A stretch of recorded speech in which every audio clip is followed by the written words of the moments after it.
Okay, so without further ado, let's jump right into Evoland Any Percent, done by the one and only Crrool.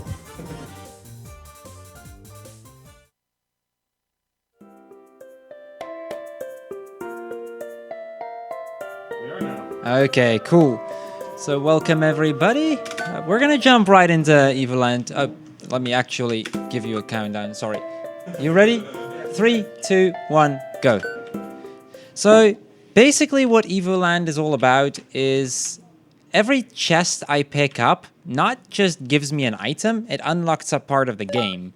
So yeah, that was a chest for sound effects, and we'll be picking up chests for all kinds of stuff. So as we go along, we'll not just be evolving our character, we'll literally be evolving the game around us. So this is gonna finally get us some sound. That makes things more interesting. Now, because it's a marathon, this is the only extra chest I'm gonna pick up. That's saves. Saving could be useful, because everything at this point one-shots me. So it's not uncommon to die here at least 5 times before I usually were to get a run in. So let's try to not die. That's probably for the best. Okay. So yeah, basically, like we're in a kind of, yeah, that's what I mean. I die in one shot. That's not uncommon. It only loses a few seconds right now because of those saves, so it's not a big deal. Very soon I'll actually have life and I'll be able to tank it. But yeah, basically we start off in a little bit of a Zelda 1 kind of style. Yeah. And slowly we'll be evolving. So now from just having directional keys... Oh wow, how the hell did that thing hit me? That's generally after the first like 4 minutes of the game, you don't ever die again. Unless it's intentional. Like, those bats are really coming at me today. This is it normally takes me a few times to just get a run in altogether, but this is... I'm just gonna take it slow now, because this is getting ridiculous. That is not very common to happen. Not in that regard, at least.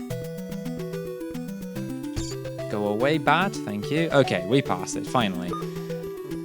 So yeah, here we need to kill a couple of these statues. That's to unlock the path up ahead. And we'll be switching game mode again, because, well, first of all, we're gonna get our inventory, and we're gonna get a bit of an RPG-style game here. And that chest is to get me some turn-based battles. Now, I need to kill a total of 4 enemies at the very least. I can get packs of 1, 2, or 3 enemies, and it can be either emuks or slimes. Slimes are 2-shot generally, emuks are 3 shots. And this is mode 7. So with some luck, I'll get a 3 encounter, and you can finish off in 2 encounters. I did not. That's unfortunate. But this is probably the RNG heaviest section of the entire game. Like up to pretty much the moment I enter town is pretty RNG heavy. After that, it gets pretty easy. There's a double. Okay, that was not too bad. Had I gotten an extra encounter, would it have been 3? It wouldn't have been a disaster, because it gets me a safety potion. So I don't lose a whole lot of time. But ideally, you know, we just skip that altogether. And with that, we're gonna enter this place. That chest there, by the way, had place names, which isn't too relevant for us. I am, again, going to make that safety save. That's one of the last safety saves I'll have to make. Okay, come on. And the last one. I'm trying to kill him as close to those rocks as possible, because that's where the chest will spawn. Saves a bit of walking around. Very minor amount of time, but it helps. We're gonna go into the well, and we're gonna finally grow up a bit. We've still been running around in kid form, and that doesn't really help a lot. So let's actually become an adult. That chest, by the way, has NPCs, and, you know, we don't need NPCs. They just talk and waste time and are dumb. Like, it's just, no, they're completely pointless. Entering houses, though, is kind of important. So a bit further to the right, there'd be a barrel blocking my path, and it wouldn't allow me to pass because some ghost is haunting the mines there. So it wouldn't do that unless I have good equipment.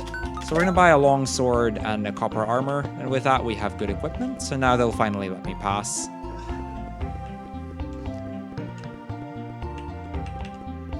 So, like I said, there's supposedly some ghost haunting the mine up here. We don't know a whole lot about it, but I think it's time we investigate, like the heroes we are. First there's this chest. It's a forced fight. Because forced fights nowadays appear in chests.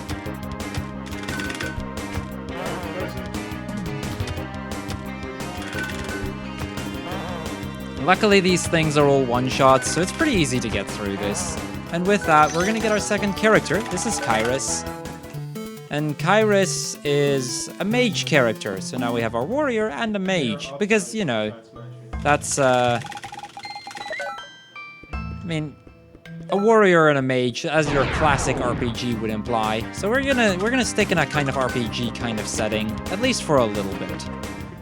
And we run from every encounter. Yeah, but at this point, we haven't unlocked experience points yet, so killing these things would be completely pointless because, you know, we wouldn't be gaining levels. So even from a grinding perspective, it wouldn't be useful. I'd get money for it, but I don't need that kind of money. Now, we can actually get levels now, but it's still not worth it because getting levels is slow. I can pretty much just do it with whatever I get. So I'm gonna take a safety heal there. I don't need to save because we get an auto save pretty soon. And this next boss, he cannot kill me unless something really stupid happens and I'm not paying attention at all. And even then it shouldn't be able to. So this is the first glitch. Normally, you'll see me go into the menu a lot throughout this game. What I did there is as soon as I stepped on the button, I went into the menu. So it started rumbling for the unlocking. Now, normally that would stop you from moving around. But because I'm in the menu and then canceling out of the menu, it will actually allow me to keep moving. It saves like frames, but you know, it's the little time saves that matter. So this is the first boss. This is Kefka's Ghost.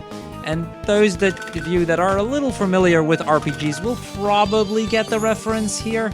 If not, for those that don't know anything about RPGs, Kefka is the final boss of Final Fantasy VI. So we'll see a lot of references to other games throughout this game, but this is like the first major one. So this is his ghost form. I can't actually do anything while he's in ghost form, so we'll just have to wait here. And as soon as he gets out, we can go on with killing him.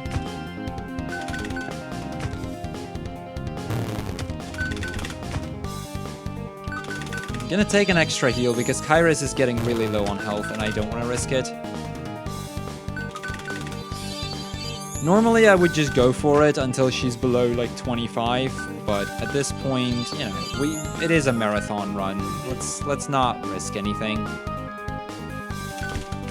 He should die this cycle.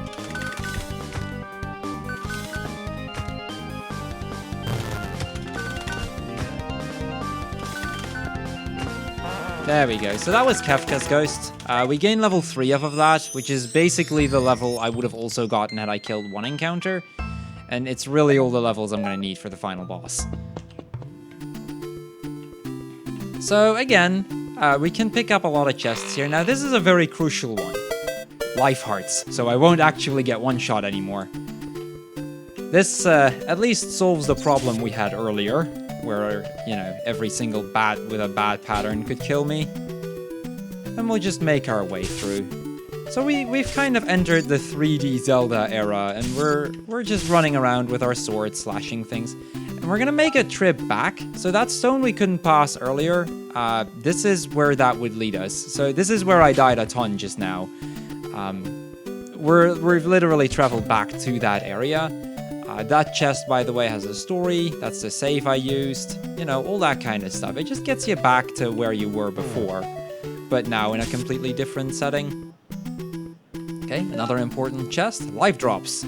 You know, so that if I actually get hit, I can get heart pieces to heal up again a bit.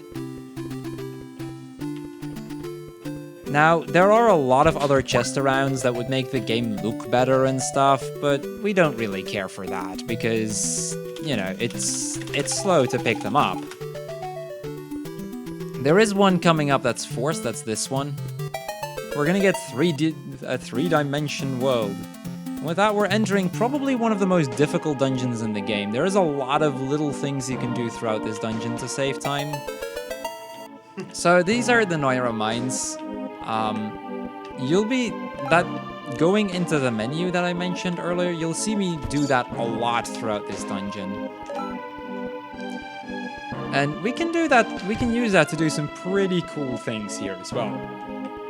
So let me just show off the first one. Let's see if I can get it. There we go.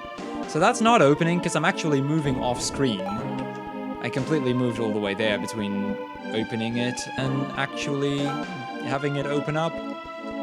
These red wizards are a pain, by the way. We're gonna be seeing them a lot, and they're just a pain to deal with. So 3 bats, we need to kill them quickly. So I'm going into the menu here. Let's see if we can get this to do that, because that's possible.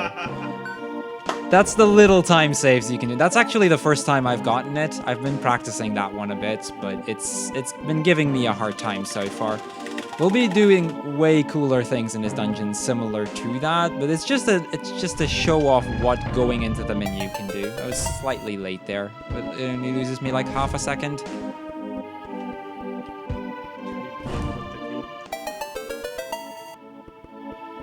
So before we can move on, there is this little chest with a key here we need to grab again before we can actually get to the door. So yeah, there is a way to do something similar to what I just did with the other key, but I have not been able to get that down yet. And those are all very, very minor time saves, so it's not a huge deal that I didn't. So first off, we're going to get rid of these skeletons. I'm going down there to force them to move that way. It gives me a little bit more room to walk around here.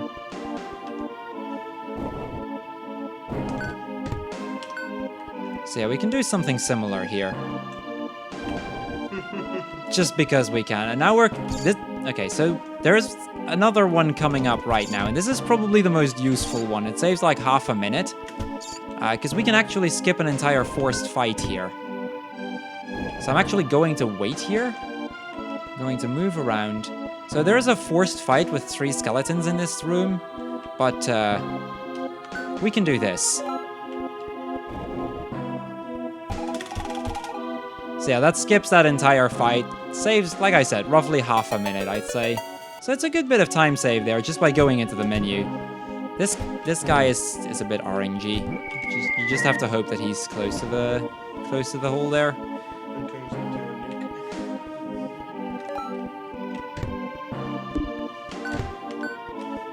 So yeah, again, just walking off screen because we can. We don't really care. So yeah, this is probably also the dungeon that takes the most focus to actually do properly. There's a lot of little things you can do wrong here that lose a lot of time. And at this point, I cannot save because there's a death warp coming up. So I actually have to make sure to not save anywhere and not die anywhere. And because of not dying, I need to be kind of careful with my health as well.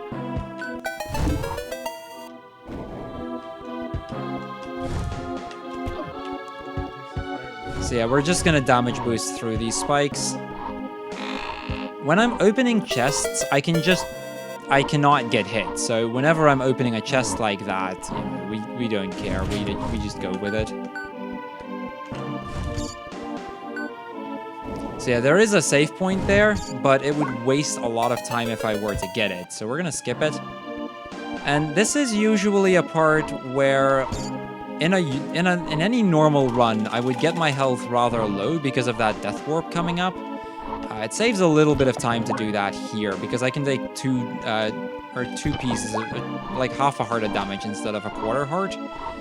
Because of it being a marathon setting, I'm not going to do it as much. I'm going to do it with the first heart, but the other 2 I'm going to keep for safety. Ideally, you want to be as low as possible getting out of that.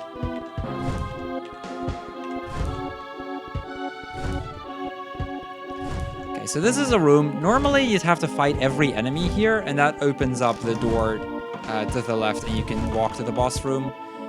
But if we get the boss key, which we're just gonna get here, the door changes. Now, if I were to cancel out of my game and go back in, I would be back at the start of the dungeon, and I would have just wasted a whole lot of time. But if I die here, then the game considers that I actually picked up the key, and it counts. So that saves me fighting, I think there's like 10 different enemies in that game, or in that room. So it saves me fighting 10 enemies, and I can just go here and move straight to the boss. It also helps that my health is full, which kind of helps for this boss as well. So yeah, this is the first boss of the game. It's gonna be a shadow image of myself. Also, his text is awesome. He says, "You shall not pass," which is, I suppose, a reference everybody probably gets. So this guy, he's got 3 moves. He can shoot fireballs like that. He can come charging at me, and he can summon bats. Ideally, I want him to charge at me and then run into the wall, because that's the only way I can damage him.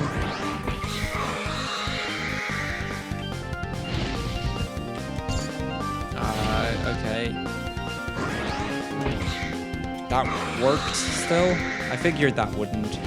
It doesn't really matter if I take damage, because I'm gonna get a full heal soon.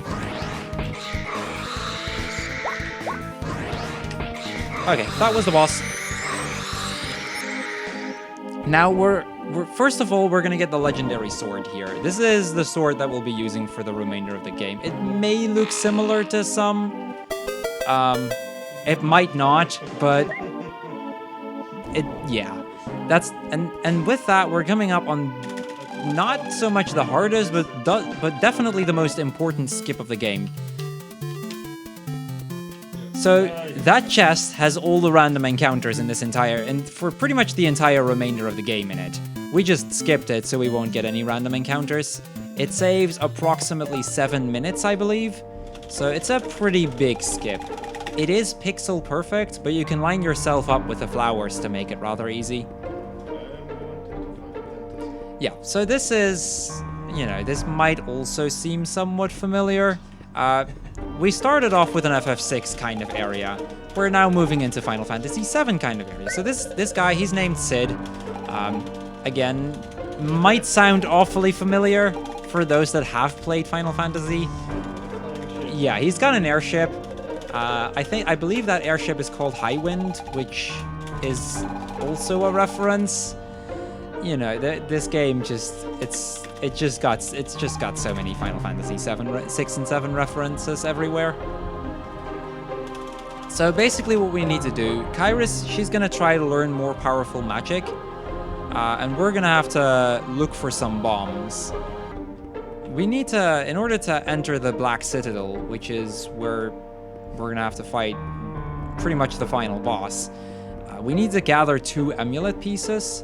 And we know where they are, but in order to actually be able to access it, we need bombs. Now the kid chasing the butterfly there, he's actually got that bomb, but he won't give it to us until we've talked to a whole bunch of people. We can, by the way, remove those loading times, but we don't have the money to do so. So grinding out that kind of money isn't worth it. So we just won't. Hallo. Ook in Nederlands? Ja? Ja? Kun je helpen? Met dit? Ja, laat ik dit gevonden. Ja, pas goed gevonden. Okay, so we're just gonna go ahead and talk to everyone here.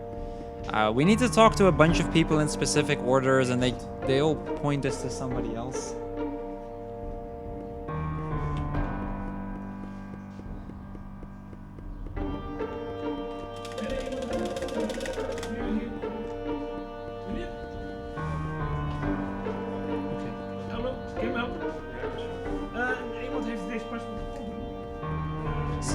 So next up we're gonna be talking to the mother of the boy. That was awkward, by the way. That might just have been me. You guys probably heard that. That was weird. Not really sure what just happened, but I guess that's just what happens if you're doing a live marathon. Oh well. Oh well. we'll just deal with it and go on as if nothing ever happened. So now that we've spoken to the mother, as well as every other person in this town pretty much, we're gonna go get the bombs here. And now that after about 3 minutes of walking around town, we finally have those bombs, we can go look for that first amulet piece. So there's 2 amulet pieces. The amulet has been split in half, and we're gonna be looking for both of those pieces in order to enter the Black Citadel. We need to enter the Black Citadel to meet the final boss, which I'll not say the name yet. You'll find that out soon enough. So, another interesting thing here is if I'm in the menu, I can't actually get damaged by my own bombs. So, whenever I need to use a bomb, I can enter the menu and I won't take damage. So, we've just discovered time travel. Whenever I hit one of those crystals, we travel back in time to the world where it was all, good and 2D, and because that was fun. Okay, coming up on a pretty difficult room here. I need to actually try to not take damage here, or at least as little as possible, because I'm gonna have to warp, and I'm gonna have to take damage in order to do that. So there's a very specific path here that leads to the center chest, and that chest has the bow in it, which is kind of relevant if we want to continue. Now, these bats, however, they move randomly, and they can just come up at me and just decide to push me into the lava for no reason. That's happened many times. Luckily, we're getting off easy, getting the bow, dying there to spawn back at the start, and we're moving on. Okay, why did it not get that? Thank you. So earlier, there was a little tree blocking my path here. By traveling back to the past and setting that little tree aflame, we can actually just remove it entirely. Now here's another little skip. So normally you'd have to light this tree, but you can just use a bomb and get through like that. Saves us having to actually remove the tree. It's all little time saves, but it doesn't. It's all good to get that. And there's another time travel thing coming up. So there is another tree here that I can't actually pass. So we just have to do it like this and just cross it this way. Works just as well.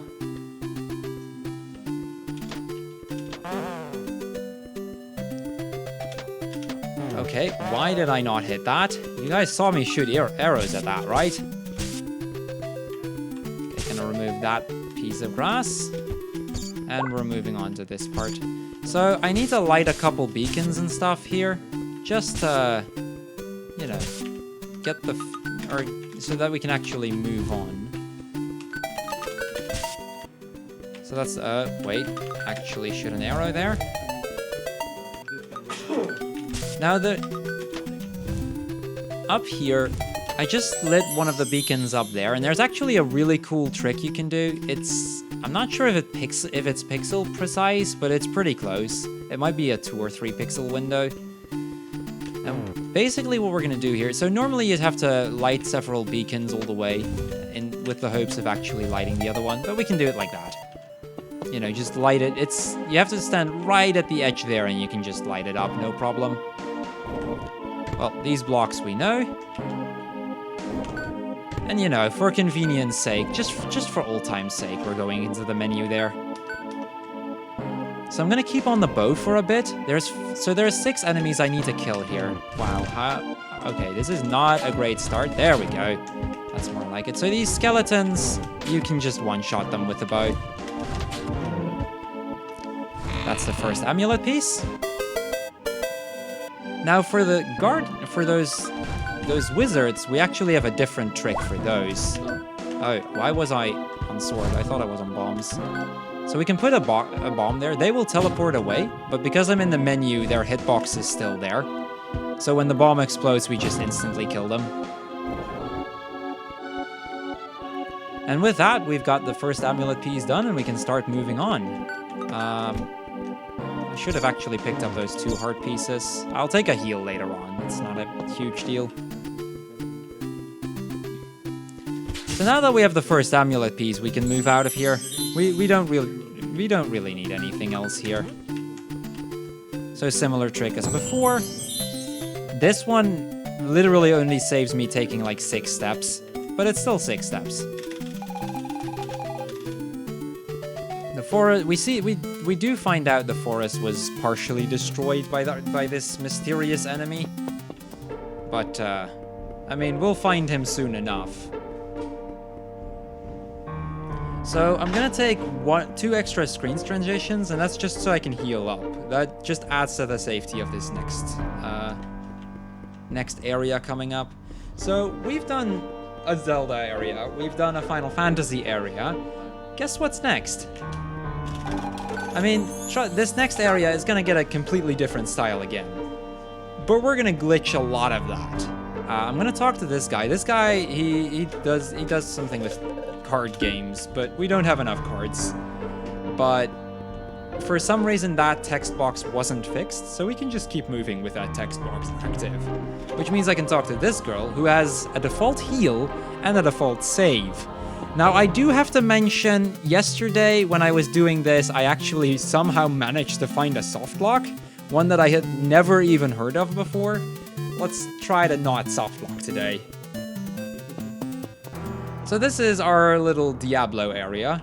Now, we only have 3 hearts, which doesn't constitute for a lot of health here. We're gonna take the female protagonist, by the way, because, you know, gotta take the girl whenever possible.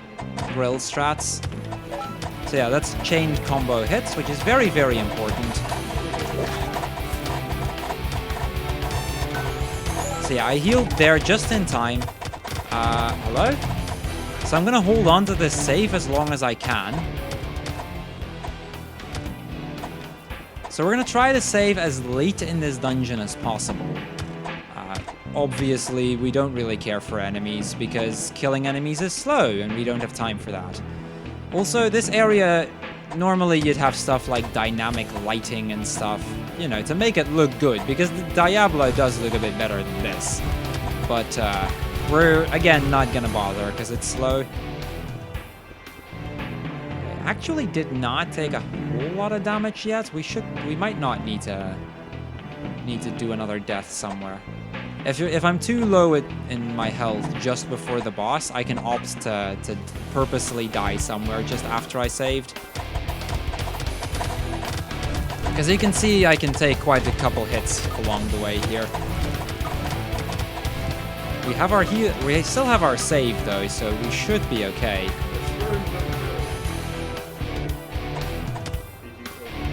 Yeah.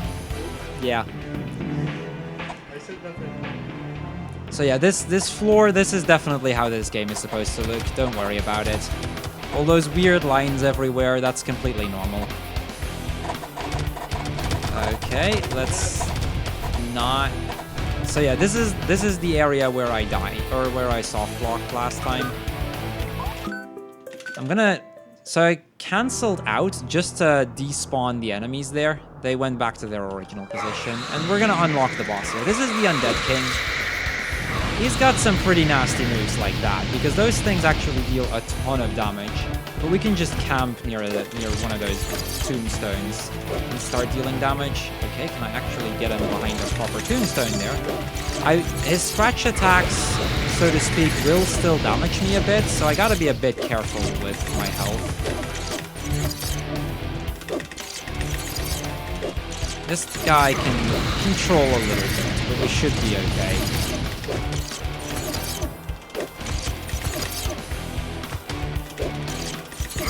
Taking it a little safe here and taking it a bit careful, but I think I should have just enough health. Okay, those bats actually help because it means... Oh, okay, that's not a huge time loss. Don't worry, that's why we save here, because now I'm at full health. So yeah, I thought I had enough health to take that, but I got in a bad position near the end there and took a bit more damage than I wanted to. This boss is actually like, this guy can surprisingly quickly kill you if you're not tanking behind one of those tombstones. Because this guy, he hits like a truck. I remember the very first time I played this game, it took me like 6 tries before I figured out, wait, I can tank behind one of those tombstones and he doesn't really do a whole lot of damage anymore. And he's pretty easy to kill that way.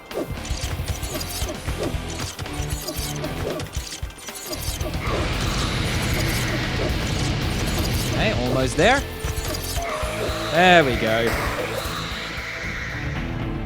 Okay, that was a bit slower than I would have liked, but it was still reasonably quick. The Diablo area is usually the one that I struggle with the most, so getting them down this quickly is, you know, it's good enough. And this chest gets us the second amulet piece. So now that we have both of the amulet pieces, we can go ahead and move on to the final boss. Or, well, you could call him the final boss, except he really isn't. At least, well, he kind of is, but, you know, every boss in every RPG ever made has at least a second form. This guy will not be an exception. But now that we have the amulet, we can enter the Black Citadel and go fight him. Again, really easy walk here. Normally you'd get enemies with references to like Super Mario and Final Fantasy and all kinds of other games. But we're just not going to be seeing them. So this is the Black Citadel, and this is our boss. And you may have guessed it, his name is Zephyros, which is totally not a reference to Sephiroth.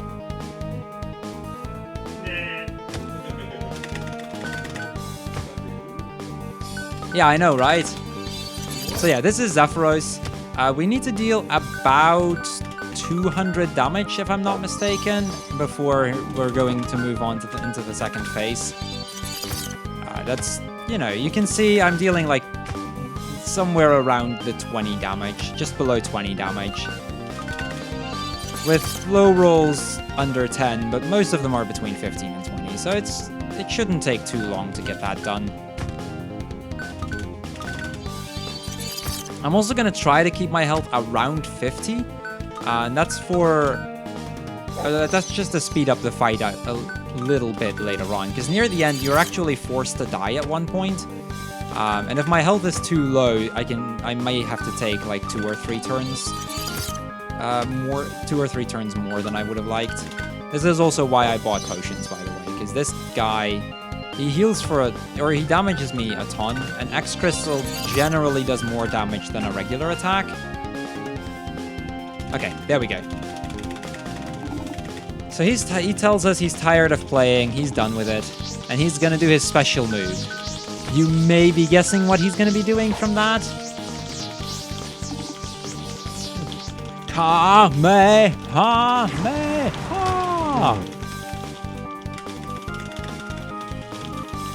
So yeah, that was the Zephyros fight, the first phase at least. I mean, he's not done just yet. He's gonna do something really nasty here.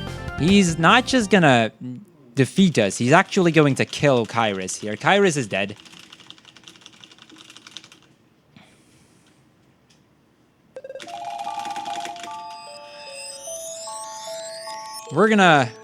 I mean, in our sadness, we unlocked our special abilities, our special power. We've awakened our power, and we can summon Bahamut. Totally not a Bahamut reference. Don't know where you're getting that from. So yeah, this is Bahamut, which is going to deal the final blow on this fight. This entire attack is the second phase, and the last phase of this fight.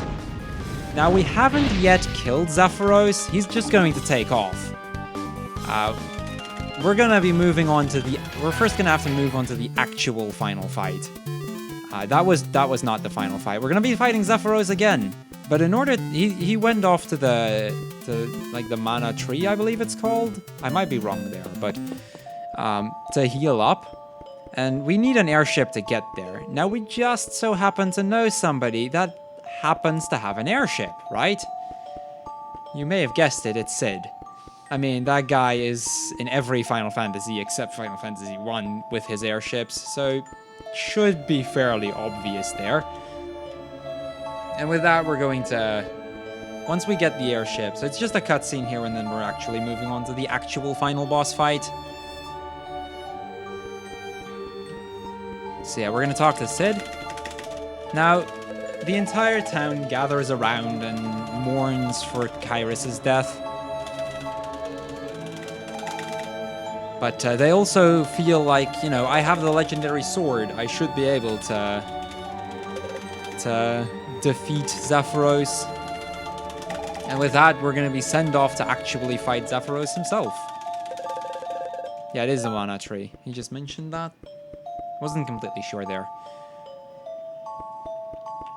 So yeah, our airship is just waiting for us outside. And with that, we're moving on to the mana tree, where we're gonna fight Zephyros again.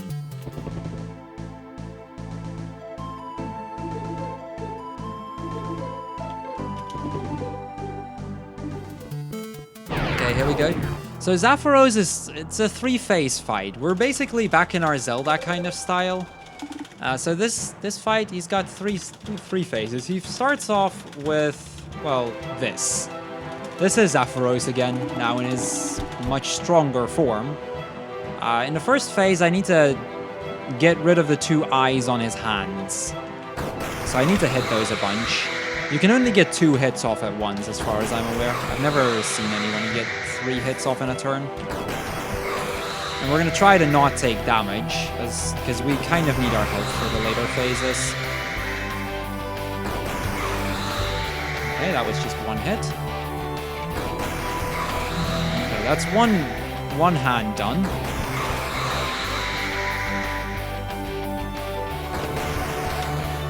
Okay, I completely missed there. Whatever.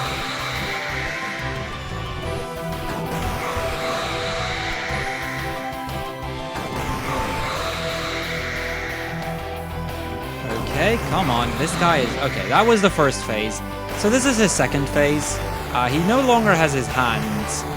What we need to do here is we're going to hit him on the armor, and then I need to hit this orb. I need to hit it 4 times in total. 2, 3, 4.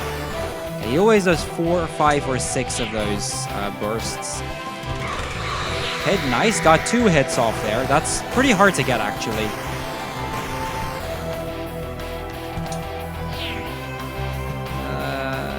Nice. Okay, so we're going into the final phase. Get ready on time. I need to hit this thing 4 times in total. So he can either throw red balls at me or blue balls, and it's complete RNG which he throws at me. I need blue balls as much as possible. So yeah, there is the red one.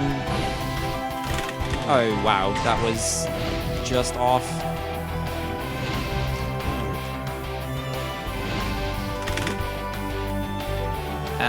Yeah, that sometimes you just can't hit him. Oh wow, I am really derping right now.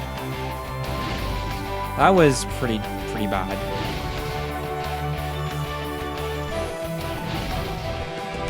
Okay, finally, that's 1.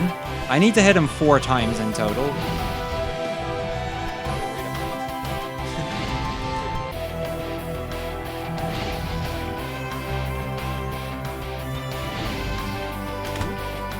Okay, that's 2.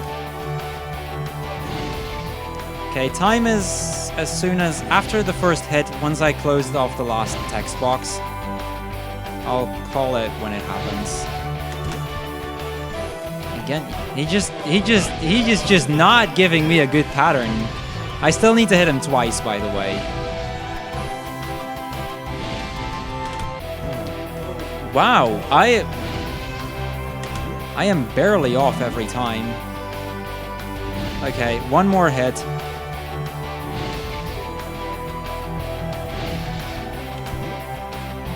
Okay, get ready.